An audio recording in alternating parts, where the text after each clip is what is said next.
Boy, I have to say, I think the Federal Reserve is walking us into a landmine, and it's not good. So far, you had Jerome Powell suggest, we don't really know. Maybe the weak jobs number was because of hurricanes and strikes, and they totally ignored the negative revisions for the 2 months prior to that. But listen to what Cook just said over at the Fed.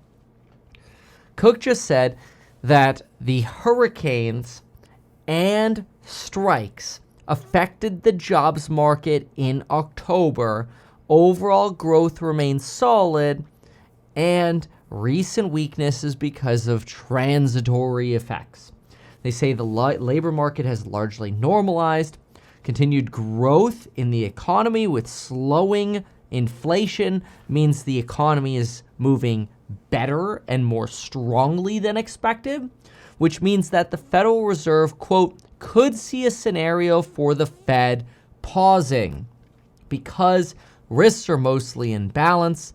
And if there are no downside numbers because they're just ignoring the bad numbers, revisions and bad October numbers, we don't see anything, then all they're going to do is increase the restrictiveness of this economy in the face of the economy actually weakening, which is literally what they did in 2007.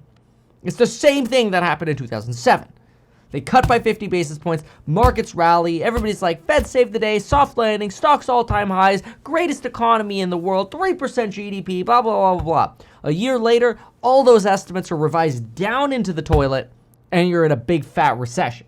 Now, we're not going to have a real estate recession this cycle. Ability to repay, Dodd-Frank Act, these things have made mortgages so hard to get over the last 10 years. You've got highly qualified people holding these mortgages, especially your conventional loans, your 5, 10, 15, 20, 30% down loans. Even your rental property loans, they're very, very hard to get right now. And they have been for the last decade, really. This is why we say the rich keep getting richer. But this is not going to be a real estate-led cycle. Whatever the cycle is, however long it takes, is probably going to be stock and valuation driven, potentially banking or financial related. I have no idea. Nobody knows. That's why we call it a black swan. Maybe it's Japan again. After all, we're going back to these all-time highs on the JPY versus the USD, which is exactly what happened in the lead into the disaster we had in August. USD to JPY. Do a quick little Google of that. Zoom out to the last year. And what do you have? Boom. Trending to those highs that we had when the stock market peaked out on July 10th. Trending right back to there. And as soon as the stock market started selling down in America, you started blowing up the Japanese carry trade. And then it became sort of self-fulfilling. But anyway, the problem with this, and I was talking to course members about this morning, in addition to a robotics stock we're looking at, I think some of you already recognize I'm like really into robotics right now. Part of that is looking at public robotic companies, which we looked at one this morning in the course member live stream. We went into that in detail. And usually what we do is we'll go through the last earnings reports, a couple earnings reports. We'll go through an annual report. We'll go through earnings calls. I do this all for you so you can kind of like passively just listen. Okay, well, what's the valuation? What do you think about the place? Like, I'm not trying to tell you what to invest in. I just try to give you the information because nobody else actually looks at this stuff. But I like to do it every day, and then we have it all sorted out. And so one of the things that we were also talking about, though, was this potential pump and dump that the Federal Reserve is setting up. So the pump and dump is basically you've got port strike and hurricane fears in Q3 ending in September. So companies build up inventory, and much like Target, they build up inventory, build, and then the customers don't come, so they build it and they don't come, and then they have to lower prices to get people to buy, which is deflation. Okay, keep that in mind. The Fed here is like, the economy is so strong. Everything's just, the data is so strong. It's great. But what actually happens there?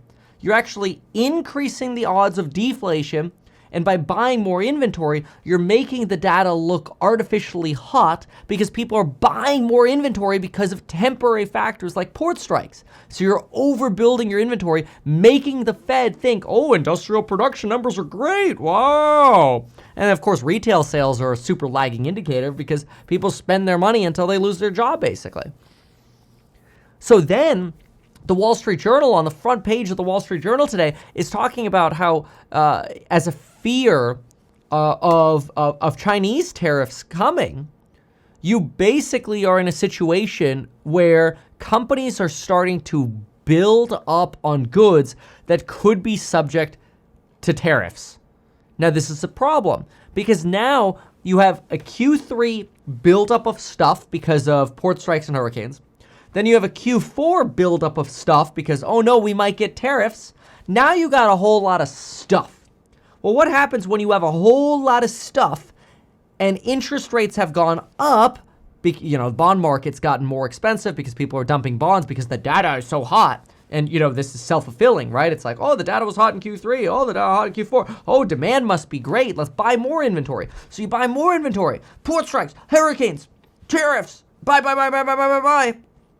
Now you have massive shelves full of inventory. Now you need robots to sort it all. Topic for a different video. I'm working on a VC deal as well for that. It's a few different robotics plays. This particular one we're doing a lot of DD on. It's really, really exciting. Stay tuned for a little bit more insight on that. Might be able to open that up to about 100 people. That's it. It might actually probably 99 because I think they count me in that. So stay tuned. But anyway, this is crazy because if you think about this, what happens in Q1? Well, in Q1, if the tariffs end up being saber rattling and we don't have other hurricanes because, oh wow, it's not hurricane season, and for whatever reason we go back to sort of expectations being normalized like what you have with Target, where Target's like, sales are flat, or Restoration Hardware slashing prices like crazy so they could try to get, their inventory cleared, then what happens is you actually get A, lower inflation, potentially deflation, and B, this massive buildup of stuff stops these companies from ordering new stuff, and then all of a sudden the industrial production numbers go to crap. Then all of a sudden, you got yourself a recipe for disaster. Interest rates at highs that are super restrictive, a Fed that started talking about pausing like complete blind idiots. This is like the blind leading the blind. It's terrible. And then companies go, okay, well, if people aren't buying and we have a bunch of inventory, start laying off. Q1, Q2 could be absolutely horrible. Horrible. Now, fortunately, we're propped up on the pedestal of NVIDIA, but we don't know how long that's going to last. The world we are in right now is very, very precarious. This is a slowing economic cycle. I personally every single day, I find more and more concerns where I don't say this because I have any benefit in you being afraid. Trust me, there are more benefits in me just being a permabull every day and doing the Dan Ives. It's going to 500.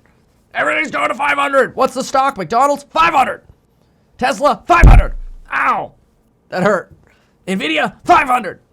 It's like put Dan Ives over Javier Milei at the whiteboard. Euphoria.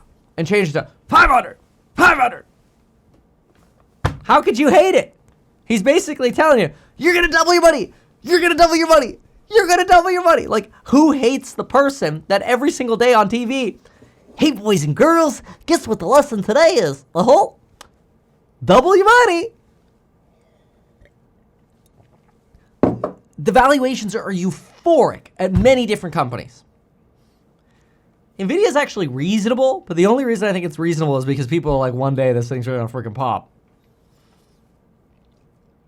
But this is concerning because the Fed is driving us into a landmine. And Biden just authorized the use of landmines, okay? I never knew they didn't have those authorized in Ukraine versus Russia, but whatever. But this Lisa Cook update, this is stupid. This is exactly what the Fed should not be doing. Let's look at interest rates. World interest rate probability tracker. Oh my gosh. They just plummeted the odds of a rate cut from like 64% down to 55%. Yeah. What's the yield curve? 4.4 on the 10. I'm looking at 4.3. We're only 10 basis points uninverted. When we get to 50 to 90 basis points inverted, we could be in dramatic hell. Thanks solely to the idiocy of this Federal Reserve. First, inflation's transitory, which in the long term we will look, and it will be transitory. It will be a. The question is, how much deflation are we going to get now because of this stupidity? Oh yeah, the weak data is transitory. You know, that's a tweet right there. The Fed just said weak data in October is just transitory. We're screwed.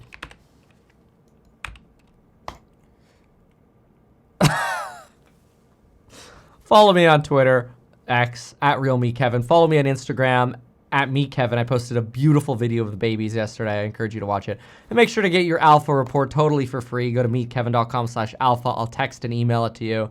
I put little notes in there to people as well. And sometimes what I'll do is I'll even pop in the message and I'll just talk to some of y'all because I find it really entertaining. Like, no guarantees. Don't join it for that, you know, because I think the odds are kind of low that we're going to personally interact. Thanks, buddy. Looking forward to getting in deeper with you.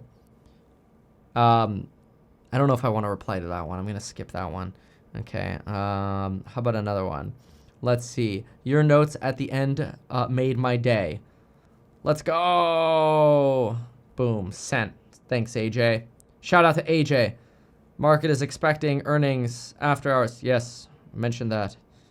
Let's see here. What else do we have? Kick some ass today, dude, says Cameron.